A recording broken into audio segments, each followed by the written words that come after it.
జయ శ్రీమన్నారాయణ. అస్మద్గురుభ్యో నమ.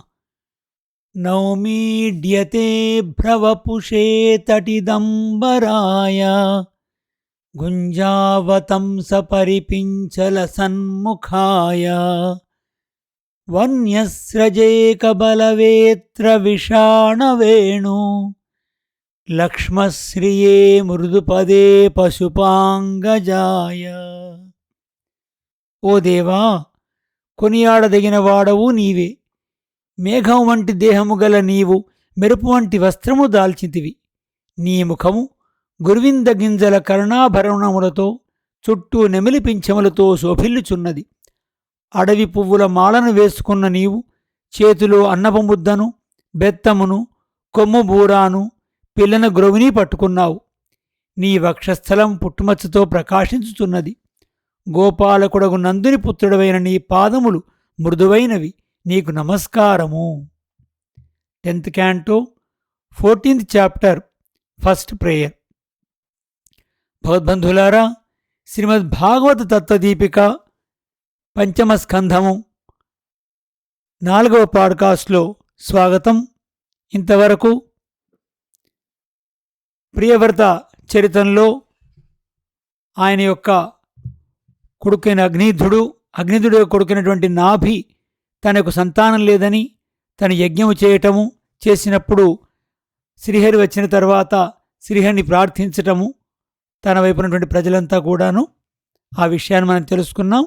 దీని తర్వాత చరిత్ర ఏమిటో తెలుసుకుందాం.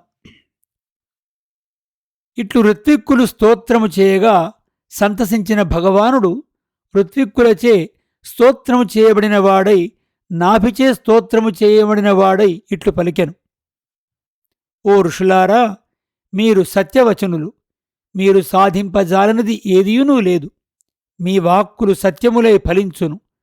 మరి నాతో సమానుడకు పుత్రుడు ఈతనికి కావలననినారు. నాతో సదృశుడు వేరొకడు లేడు. నేను ప్రకృతి పురుషుల కంటే విలక్షణ స్వభావుడను. మీరు కోరిన వరము దుర్లభము. అయినను బ్రాహ్మణులే నా ముఖము కనుక మీరు ఆడిన మాట వ్యర్థము కారాదు. నేను నా అంశచే నాభి భార్యేగు మేరుదేవి యందు అవతరించెదను. ఇట్లు మేరుదేవి వినుచుండగా ఆమె భర్తేగు నాభిచే మహారుషులచే ఆరాధింపబడిన వాడై భగవానుడు నాభికి కుమారుడగా అవతరించుటకు అంగీకరించెను.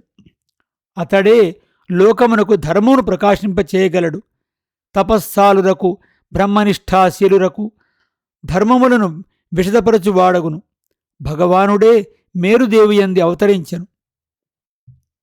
ఆ కుమారుడు పుట్టినప్పటి నుండి భగవల్లక్షణములతో ప్రకాశించుచుండెను.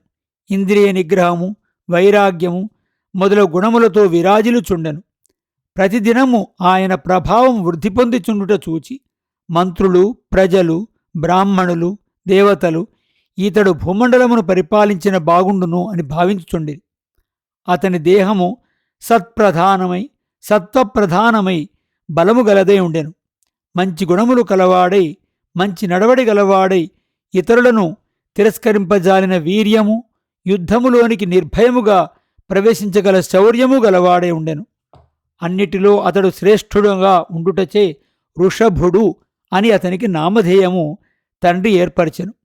ఒకప్పుడు వృషభుని వర్షమగు భారతవర్షములో అతనిపై అసూయచే ఇంద్రుడు వర్షించుట మానెను. వృషభుడు ఇంద్రుడు వర్షింపక ఆపినాడని గుర్తించి చాలా విచిత్రమగు యోగశక్తిచే తానే తన అజనాభ వర్షమును కురిపించెను. నాభి తాను కోరినట్లు సమర్థుడు కుమారుడు లభించుటచే సంతోషించి అత్యంత ఆనందముతో గద్గదమైన కంఠముతో సాక్షాత్తు పురాణ పురుషుడగు భగవానుడే నరులతో సమానముగా ఉన్నాడని గుర్తించియు వత్సా, తాతా, బాబూ, నాయనా అని లాలించును. అమితానందమును అందుచుండెను. పౌరులు, మంత్రులు, జానపదులు కూడా అతనిపై అనురాగము గలవారే ఉండిరి. నాభి తన కుమారుడు వర్ణాశ్రమ ధర్మరక్షణమున సమర్థుడని గుర్తించి పాలనమును నియమించి బ్రాహ్మణులకు ఒప్పజెప్పి తాను భార్యతో కూడి బదరికాశ్రమునకేగెను. అచట ఎవ్వరికినీ ఉద్వేగము కలిగింపకుండా నిర్విఘ్నముగా అపారమగు భక్తియోగముతో నారాయణుని ఉపాసించి వాసుదేవుని అనుగ్రహముచే ప్రారబ్ధ కర్మావసానమున భగవానునితో సమానమగు 8 గుణములు ఆవిర్భవించిన వాడై ముక్తినందెను. లోకులందరూ నాభిని గూర్చి ఇట్లు కీర్తించుండిరి. ఆ రాజు ఋషియగు నాభి చేసిన ప్రసిద్ధములగు కర్మలను ఎవడు చేయగలడు? అతని పరిశుద్ధముగు కర్మానుష్ఠానమునకు సంతోషించి భగవానుడే అతనికి కుమారుడాయను. బ్రాహ్మణులను తన ధనముచే ఆరాధించిన నాడు ఆ బ్రాహ్మణులు తన మంత్రబలముచే నాభికి యజ్ఞపురుషుని దర్శింపజేసినారు. అట్టి నాభి చరిత్రము సర్వలోక ప్రశస్తం. తరువాత వృషభదేవుడు తన వర్షమగు అజనాభమును కర్మానుష్ఠానమునకు యోగ్యమైన క్షేత్రముగా భావించి కర్మానుష్ఠానమునకు గురుకులవాసము చేసి విద్యలను అధిగమించెను. తాను సాక్షాత్తు భగవానుడే అయినను లోకులకు ప్రదర్శించుటకు తానిట్లు విద్యాభ్యాసము చేసి కర్మానుష్ఠానము చేయుటకు సిద్ధపడెను. గృహస్థాశ్రమం ఉన్నవారు ఎట్టి కర్మలు ఆచరింపవలెనో ఎట్లు ఆచరింపవలెనో తెలుపుటకు తానే స్వయముగా ప్రవృత్తి ధర్మములను నివృత్తి ధర్మములను స్మార్త ధర్మములను అనుష్ఠించినాడు. ఇంద్రుడు అతనికి జయంతి అనునామెను భార్యగా వసంగినాడు. ఆమె యందు 9 కుమారులు పుట్టిరి. ఆ 9లో పెద్దవాడు భరతుడు. అతడు మహాయోగి, శ్రేష్టములగు గుణములు కలవాడు. అతని పేరుతోనే మన వర్షమునకు భారతవర్షమని పేరు వచ్చెను. అతని తరువాత కుశావర్తుడు, ఇలావర్తుడు, బ్రహ్మావర్తుడు, మలయుడు, కేతుడు, భద్రసేనుడు, ఇంద్రస్పృక్, విదర్భుడు, కీకటుడు అను తెమ్మండుగురిని అతను అనుసరించి ఉండిరి. మొదటి 10 మందిలో భరతుడు పెద్దవాడు. అట్లే మిగిలిన వారిలో ప్రతి 10 మందికి ఒకరు ప్రధానులే ఉండిరి. వారే పైన పేర్కొనబడిన 9. మిగిలిన 90 మంది కుమారులలో కవి, హరి, అంతరిక్షుడు, ప్రబుద్ధుడు, పిప్పలాయనుడు, అవిర్హోత్రుడు, ద్రమిళుడు, చమసుడు, కరభాజనుడు అను 9 భాగవత ధర్మములను లోకమునకు ప్రకాశింపచేయుటకై భాగవత ధర్మనిష్ఠులే ఉండిరి.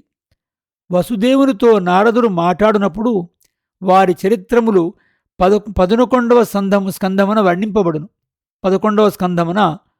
వర్ణింపబడును. వీరుగాక మిగిలిన కుమారులు 8 ఇద్దరూ జయంతి కుమారులే.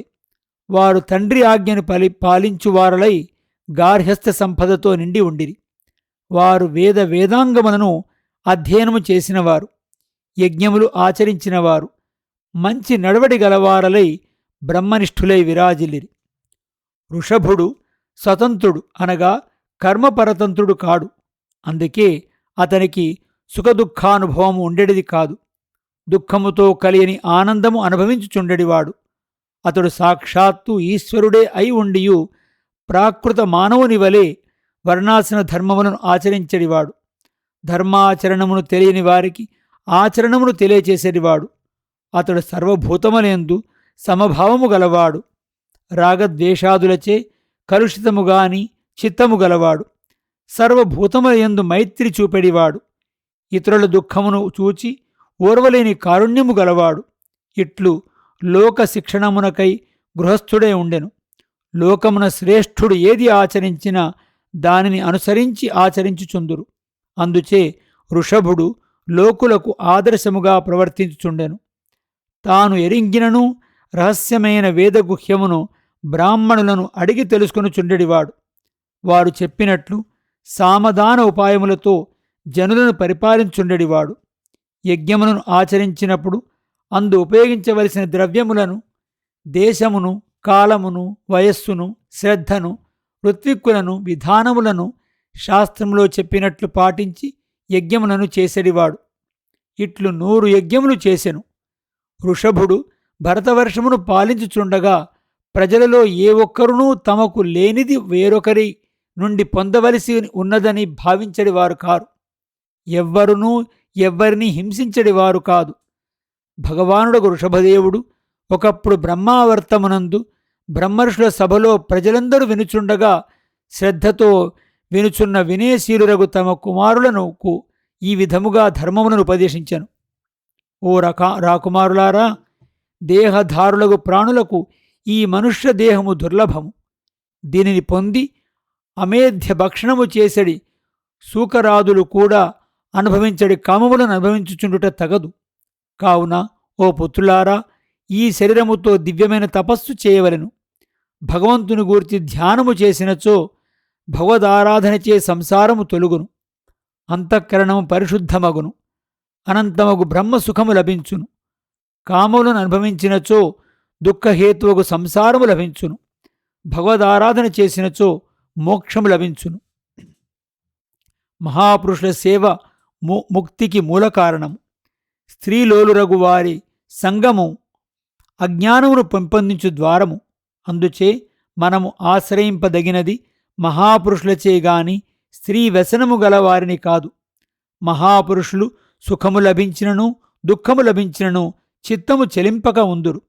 సకల పదార్థములు బ్రహ్మాత్మకములని ఎరుంగుటచే ఇంద్రియ జయము గలవారలై ఉందురు. వారికి మనసులలో పగ ఉండదు. అన్నిటినీ ఓర్చుకునే స్వభావము గలవారలు సర్వభూతములకు హితమునే కోరుచుందురు. పరులకు ఉపకారము చేయుటయందే ఆసక్తి గలవారలై ఉందురు. అందుచే సత్పురుషుల సహవాసము చేయవలెను.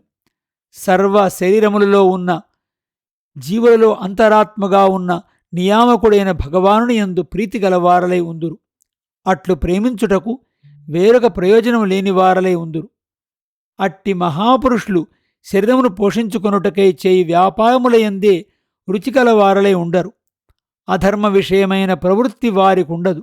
మహాపురుషులు తమ శరీరమును పోషించుకొనుచు ధర్మ ప్రవృత్తియే లేని వారలను ప్రేమించరు. భార్య, బిడ్డలు, మిత్రులు, ధనము అను వానియందు అలవిగాని ప్రేమను కలిగి ఉండరు. వారు దేహధారణమునకు ఎంతవరకు అవసరమో అంతమాత్రమునే కోరుదురు, అధికము కోరరు. దేహమే ఆత్మనడి భ్రాంతితో ప్రేమించినవాడు దీనుడై ఇంద్రియ ప్రీతికే కర్మలను చేయుచుండును. అట్లు శరీరము కొరకే ప్రేమించుట ఉత్తమము కాదు. ఈ శరీరము ఇంతకుముందు కష్టపడి చేసిన కర్మ వలనే వచ్చినది. అనర్థములను కలిగించుచున్నది, స్థిరముగా ఉండదు. అట్టి శరీరమును మరల పోషించుకొనుటకే కర్మ చేయుట లెస్స కాదు. ఎంతవరకు ఈ దేహము కంటే వేరైన ఆత్మతత్వమును యథార్థముగా ఉన్నదానిని ఉన్నట్లుగా ఎరుంగవలనని కోరడో అంతవరకు అజ్ఞానము ఆక్రమించి ఉండును. అజ్ఞానము ఆక్రమించి ఉన్నంతకాలము ఇంద్రియములు ప్రీతికే కర్మలు చేయుచుండును. ఎంతవరకు అట్లు వ్యాపారములు సాగుచుండునో అంతవరకు మనస్సు కర్మలయందే లగ్నమైయుండును. కాని జ్ఞానమునందు కుదురుగా నిలవదు. మనసు కర్మలను గూర్చియే భావించుచుండుటచే మనసు కర్మాత్మకమై ఉండును. అట్టి మనస్సుచే మరల శరీర సంబంధము ఏర్పడును. ఇప్పుడు ఉన్న శరీరము పోయినను మనసు మనకు మరి ఒక శరీరమును కల్పించుచునే ఉండును.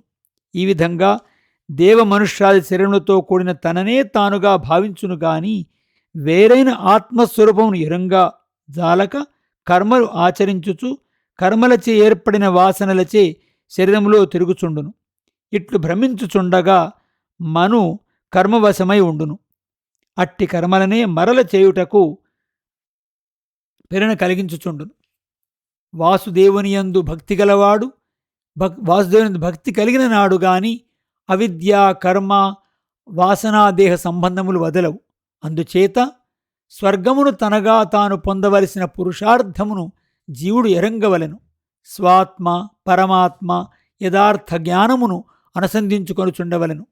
దానియందు పరాకు పడక ఉండవలెను. శబ్దస్పర్శాది విషయములందు ప్రవృత్తి సహజము కాదు, అది అజ్ఞానముచే కలుగునది. ఈ విషయ ప్రవృత్తి దేహ సంబంధం వలన కలిగినది. వివేకముచే